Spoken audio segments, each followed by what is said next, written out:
आपां उत्पत्ति दे विच पढ़दे हां, उत्पत्ति 4 दे विच लिखिया आ, जदों आपां कैन और हाबिल दी स्टोरी नूं पढ़दे हां, उहदे विच लिखिया आ कि फिर उसने उसके भाई हाबिल को जन्म दिया। हाबिल भेड़ बकरियों का चरवाहा बन गया, परंतु कैन भूमि पर खेती करने वाला किसान था।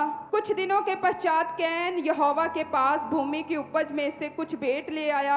हाबिल भी अपनी भेंट बकरियों के कई एक पहलोठे बच्चे भेंट चढ़ाने के लिए ले आया। उनकी चर्बी भेंट चढ़ाई। तब यहोवा ने हाबिल और उसकी भेंट को ग्रहण किया, परंतु कैन और उसकी भेंट को ग्रहण ना किया।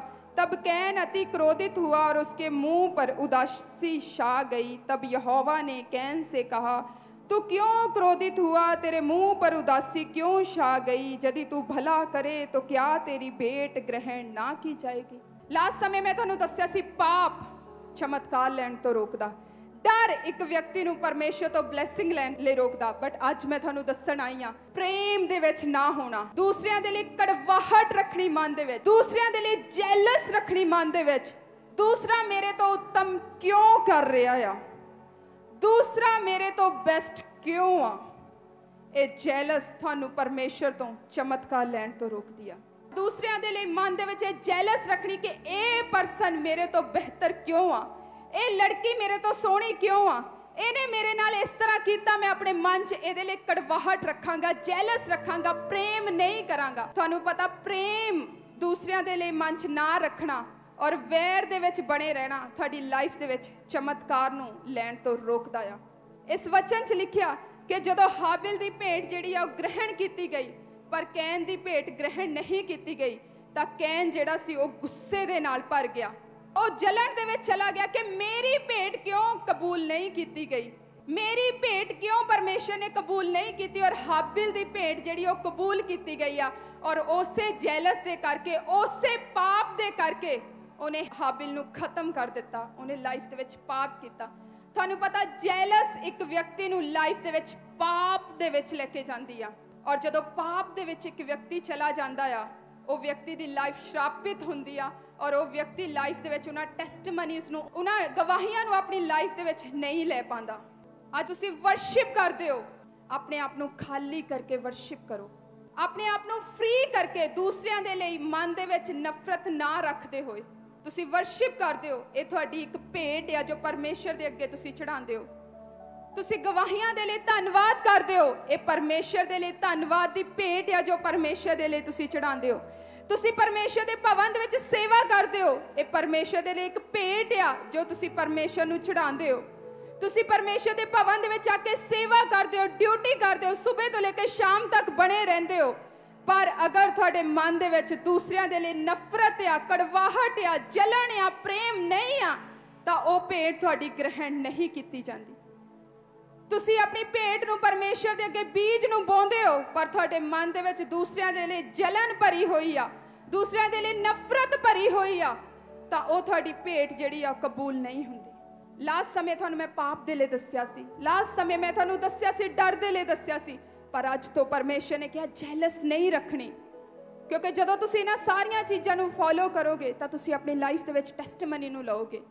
लोकां दीयां लाइफ, लोकां दे हिरदे दूसरिਆਂ ਦੇ ਲਈ नफरत ਦੇ ਨਾਲ ਭਰੇ ਹੋਏ ਆ, ਮਨ ਦੇ ਵਿੱਚ दूसरिਆਂ ਦੇ ਲਈ ਕੜਵਾਹਟ ਭਰੀ ਹੋਈ ਆ, मन फ्री नहीं आ, हिरदे फ्री नहीं आ, दूसरिਆਂ ਦੇ ਲਈ जैलस मन ਦੇ ਵਿੱਚ ਇੰਨੀ ਜ਼ਿਆਦਾ ਭਰੀ ਹੋਈ ਆ कि संडे चर्च आ रहे हो तो तुसी रिसीव नहीं कर पा रहे, ਤੁਹਾਡਾ ਹਿਰਦੇ, ਤੁਹਾਡਾ बर्तन खाली नहीं होएगा तो तुसी आत्मा ਦੇ ਨਾਲ नहीं भर पाओगे। पर जदों ਤੁਹਾਡਾ बर्तन, ਤੁਹਾਡਾ ਹਿਰਦੇ खाली होएगा, तुसी बोलोगे पवित्र आत्मा आ, तो तुसी ईजली पवित्र आत्मा नूं लै पाओगे। क्यों? जदों सैटरडे आंदा, संडे तुसी चर्च दे विच जाना हुंदा आ और सैटरडे ही क्यों लड़ाई झगड़ा, क्यों इदां दीयां गल्लां घर दे विच आंदियां, क्यों हसबैंड वाइफ दे लई इस तरह दे टॉपिक आंदे आ, क्यों दूसरिਆਂ दे लई जेठ जठानी दे लई, क्यों इस तरह दे ब्रदर दे लई, क्यों इस तरह दे गवांढियां दे लई टॉपिक आ जांदे आ, जिस करके तुसी लाइफ दे विच अपने सैटरडे पूरी तरह भर जाते हो गुस्से दे नाल, नफरत दे नाल, जैलस दे नाल, मैं दे नाल, क्योंकि तुसी संडे चर्च जाना हुंदा आ। तुसी फ्री नहीं हुंदे, फिर जदों तुसी संडे आंदे हो तुसी रिसीव नहीं कर पाते। ਤੁਹਾਡੇ ਮਨ ਦੇ ਵਿੱਚ ਉਹੀ ਗੱਲਾਂ ਘੁੰਮਦੀਆਂ ਰਹਿੰਦੀਆਂ ਆ, ਉਹੀ ਮਨ ਦੇ ਵਿੱਚ ਵਿਚਾਰ ਘੁੰਮਦੇ ਰਹਿੰਦੇ, ਉਹਨੇ ਮੇਰੇ ਨਾਲ ਇਸ ਤਰ੍ਹਾਂ ਕੀਤਾ, ਉਹਨੇ ਮੇਰੇ ਨਾਲ ਇਸ ਤਰ੍ਹਾਂ ਕੀਤਾ, ਮੈਂ ਉਹਦੇ ਨਾਲ ਇਸ ਤਰ੍ਹਾਂ ਕਰਾਂਗਾ। ਤੁਸੀਂ ਜੈਲਸ ਰੱਖ ਕੇ ਸੰਡੇ ਆਉਂਦੇ ਹੋ, ਤੁਸੀਂ ਰਿਸੀਵ ਨਹੀਂ ਕਰ ਪਾਉਂਦੇ। ਇਹ ਤੁਹਾਨੂੰ ਪਤਾ ਇਹ ਡੈਵਲਿਸ਼ ਆ, ਇਹ ਸ਼ੈਤਾਨ ਦੇ ਵੱਲੋਂ ਆ। ਕਦੇ ਵੀ ਸੈਟਰਡੇ ਸੰਡੇ ਮਾਰਨਿੰਗ ਇਹਨਾਂ ਚੀਜ਼ਾਂ ਤੋਂ ਸਾਈਡ ਹਟ ਜਾਓ, ਕਿਉਂਕਿ ਸ਼ੈਤਾਨ ਕੀ ਕਰਦਾ, ਇਹਨਾਂ ਚੀਜ਼ਾਂ ਦੇ ਵਿੱਚ ਤੁਹਾਨੂੰ ਭਰ ਦੇਣਾ ਚਾਹੀਦਾ ਆ, ਚਾਹੁੰਦਾ ਆ ਕਿ ਤੁਹਾਡੀ ਲਾਈਫ ਦੇ ਵਿੱਚ ਪੂਰੀ ਤਰ੍ਹਾਂ ਜੈਲਸ ਭਰ ਜਾਏ, ਦੂਸਰਿਆਂ ਦੇ ਲਈ ਨਫ਼ਰਤ ਭਰ ਜਾਏ, ਔਰ ਜਦੋਂ ਤੁਸੀਂ ਚਰਚ ਜਾਓ ਤੁਸੀਂ ਰਿਸੀਵ ਨਾ ਕਰ ਪਾਓ। ਔਰ ਫਿਰ ਜਦੋਂ ਤੁਸੀਂ ਸੰਡੇ ਘਰ ਵਾਪਸ ਜਾਂਦੇ ਹੋ, ਮੰਡੇ ਜਾਂਦੇ ਹੋ, ਤਾਂ ਉਹ ਗੱਲ ਕੁਛ ਵੀ ਨਹੀਂ ਨਿਕਲਦੀ। ਉਹ ਪਰਸਨ ਆ ਕੇ ਤੁਹਾਨੂੰ ਸੌਰੀ ਫੀਲ ਕਰ ਦਿੰਦਾ ਆ, ਔਰ ਤੁਹਾਡਾ ਸੰਡੇ ਟੋਟਲੀ ਵੇਸਟ ਹੋ ਜਾਂਦਾ ਆ, ਤੁਸੀਂ ਰਿਸੀਵ ਹੀ ਨਹੀਂ ਕਰ ਪਾਉਂਦੇ। ਇਸ ਲਈ ਅੱਜ ਤੋਂ ਬਾਅਦ ਜਦੋਂ ਤੁਸੀਂ ਆਉਂਦੇ ਹੋ ਭਵਨ ਦੇ ਵਿੱਚ, ਸਭ ਚੀਜ਼ਾਂ ਤੋਂ ਫ੍ਰੀ ਹੋ ਕੇ ਆਓ, ਵਰਸ਼ਿਪ ਕਰਦੇ ਹੋ, ਹਰ ਇੱਕ ਜਨ ਨੂੰ ਮਾਫ ਕਰਦੇ। ਡੋਂਟ ਵਰੀ, ਨੋ ਪ੍ਰੋਬਲਮ ਕਿਸ ਇਨਸਾਨ ਨੇ ਤੁਹਾਡੇ ਨਾਲ ਕੀ ਕੀਤਾ, ਕਿਸੇ ਚੀਜ਼ ਦੀ ਵਰੀ ਨਾ ਕਰੋ, ਕਿਸੇ ਚੀਜ਼ ਦੀ ਚਿੰਤਾ ਨਾ ਕਰੋ, ਕਿਸ ਨੇ ਤੁਹਾਡੇ ਨਾਲ ਕੀ ਕੀਤਾ, ਸਿਰਫ ਔਰ ਸਿਰਫ ਉਸ ਇਨਸਾਨ ਨੂੰ ਮਾਫ ਕਰੋ। ਇਹ ਚੀਜ਼ ਹੈ ਬਹੁਤ ਮੁਸ਼ਕਿਲ ਆ, ਇਹ ਬਹੁਤ ਮੁਸ਼ਕਿਲ ਆ, ਨॉर्मल ਲਾਈਫ ਦੇ ਵਿੱਚ ਇਹ ਬਹੁਤ ਮੁਸ਼ਕਿਲ ਆ। ਕਿਸੇ ਇਨਸਾਨ ਨੇ ਤੁਹਾਡੇ ਨਾਲ ਕੁਝ ਕੀਤਾ ਹੋਵੇ, ਉਹਨੂੰ ਮਾਫ ਕਰਨਾ ਬਹੁਤ ਮੁਸ਼ਕਿਲ ਆ, ਪਰ ਇਸ ਚੀਜ਼ ਦੇ ਵਿੱਚ ਬਲੈਸਿੰਗ ਛੁਪੀ ਹੋਈ ਆ, ਇਸ ਚੀਜ਼ ਦੇ ਵਿੱਚ ਤੁਹਾਡੀ ਬਰਕਤ ਛੁਪੀ ਹੋਈ ਆ, ਇਸ ਚੀਜ਼ ਦੇ ਵਿੱਚ ਤੁਹਾਡਾ ਚਮਤਕਾਰ ਛੁਪਾ ਹੋਇਆ, ਕਿਉਂਕਿ ਪਰਮੇਸ਼ਰ ਦਾ ਵਚਨ ਕਹਿੰਦਾ ਦੂਸਰਿਆਂ ਨੂੰ ਮਾਫ ਕਰ, ਦੂਸਰਿਆਂ ਦੇ ਨਾਲ ਪ੍ਰੇਮ ਕਰ, ਦੂਸਰਿਆਂ ਦੇ ਲਈ ਜੈਲਸ ਆਪਣੇ ਮਨ ਦੇ ਵਿੱਚ ਨਾ ਰੱਖ। ਔਰ ਸ਼ੈਤਾਨ ਇਸੇ ਤਰ੍ਹਾਂ ਕਰਦਾ ਆ, ਤੁਹਾਨੂੰ ਨਫ਼ਰਤ ਦੇ ਵਿੱਚ ਰੱਖਦਾ ਆ, ਤੁਹਾਨੂੰ ਜੈਲਸ ਦੇ ਵਿੱਚ ਰੱਖਦਾ ਆ, ਤਾਂ ਕਿ ਤੁਸੀਂ ਰਿਸੀਵ ਨਾ ਕਰ ਪਾਓ। ਕਿਉਂ ਇਸ ਤਰ੍ਹਾਂ ਹੁੰਦਾ ਆ ਕਿ ਜਦੋਂ ਤੁਸੀਂ ਚਰਚ ਦੇ ਵਿੱਚ ਆਉਂਦੇ ਹੋ, ਕਿਸੇ ਵਲੰਟੀਅਰ ਦੇ ਦੁਆਰਾ ਤੁਹਾਨੂੰ ਕੁਝ ਵੀ ਬੋਲ ਦਿੱਤਾ ਜਾਂਦਾ ਆ, ਔਰ ਤੁਸੀਂ ਨਾਰਾਜ਼ ਹੋ ਜਾਂਦੇ ਹੋ, ਤੁਸੀਂ ਦੁਖੀ ਹੋ ਜਾਂਦੇ ਹੋ, ਤੁਸੀਂ ਉਹੀ ਗੱਲਾਂ ਲੈ ਕੇ ਬੈਠ ਜਾਂਦੇ ਹੋ, ਔਰ ਫਿਰ ਤੁਸੀਂ ਰਿਸੀਵ ਨਹੀਂ ਕਰ ਪਾਉਂਦੇ। ਕਦੇ ਵਲੰਟੀਅਰ ਦੇ ਕਰਕੇ ਚਰਚ ਤੋਂ ਔਰ ਪਰਮੇਸ਼ਰ ਤੋਂ ਦੂਰ ਨਹੀਂ ਹੋਣਾ। ਇਹ ਵਚਨ ਜਿਹੜਾ ਉਹ ਵਲੰਟੀਅਰਸ ਦੇ ਲਈ ਵੀ ਆ, ਤਾਂ ਕਿ ਤੁਸੀਂ ਵੀ ਆਪਣੇ ਮਨ ਦੇ ਵਿੱਚ ਜੈਲਸ ਨੂੰ ਦੂਰ ਕਰਕੇ ਪ੍ਰੇਮ ਕਰ ਸਕੋ ਲੋਕਾਂ ਦੇ ਨਾਲ, ਕਿਉਂਕਿ ਲੋਕ ਇੱਥੇ ਦੁਖੀ ਆਂਦੇ ਆ, ਤੁਸੀਂ ਵੀ ਪ੍ਰੇਮ ਕਰ ਸਕੋ ਲੋਕਾਂ ਦੇ ਨਾਲ। ਤੁਹਾਡਾ ਵੀ ਪਰਮੇਸ਼ਰ ਦੇ ਨਾਲ ਇੱਕ ਰਿਸ਼ਤਾ ਹੋਣਾ ਚਾਹੀਦਾ ਆ, ਤੁਸੀਂ ਵੀ ਜੈਲਸ ਦੇ ਵਿੱਚ ਭਰੇ ਨਹੀਂ ਹੋਣੇ ਚਾਹੀਦੇ। ਅੱਜ ਤੋਂ ਬਾਅਦ ਲੋਕਾਂ ਨੂੰ ਅੱਛੀ ਤਰ੍ਹਾਂ ਬੋਲਣਾ ਸਟਾਰਟ ਕਰੋ।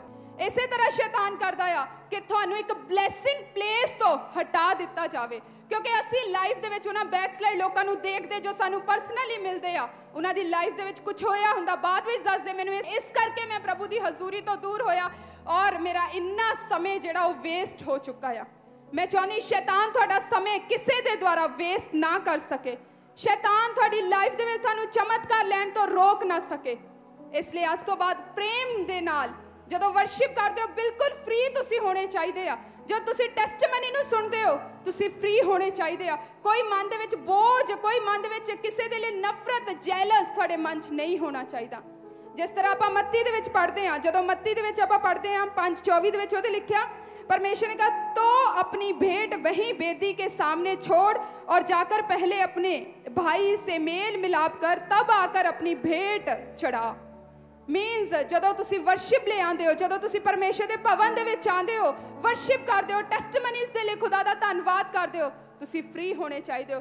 परमेश्वर ने कहा पहला जिस दे नाल तेरा कोई बैर आ, पहला ओदे नाल अपना मसला जिहड़ा आ वो सही करके आ, फिर मेरे नाल आ, फिर मेरी हजूरी दे विच आ, ਤਾਂ ਫਿਰ ਤੇਰੀ ਭੇਟ ਜਿਹੜੀ ਉਹ ਕਬੂਲ ਕੀਤੀ ਜਾਏਗੀ ਔਰ ਤੂੰ ਬਲੈਸ ਵੀ ਹੋਵੇਂਗਾ ਯਿਸੂ ਮਸੀਹ ਦੇ ਸਾਮਰਥੀ ਨਾਮ ਦੇ ਵਿੱਚ।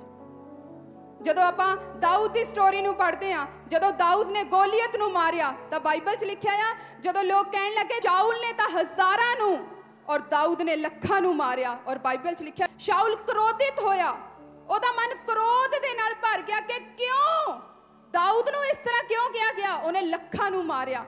और शाउल ने फिर देखा आपा वो पाप दे विच गया, उन्हें गलत किया। थानू पता जैलस लाइफ दे विच पाप नू लेके आंदी आ, जैलस लाइफ दे विच पाप करवांदी आ, और एक व्यक्ति जदों पाप दे विच गिरदा आ तां वो ब्लैसिंग नू नहीं ले पांदा।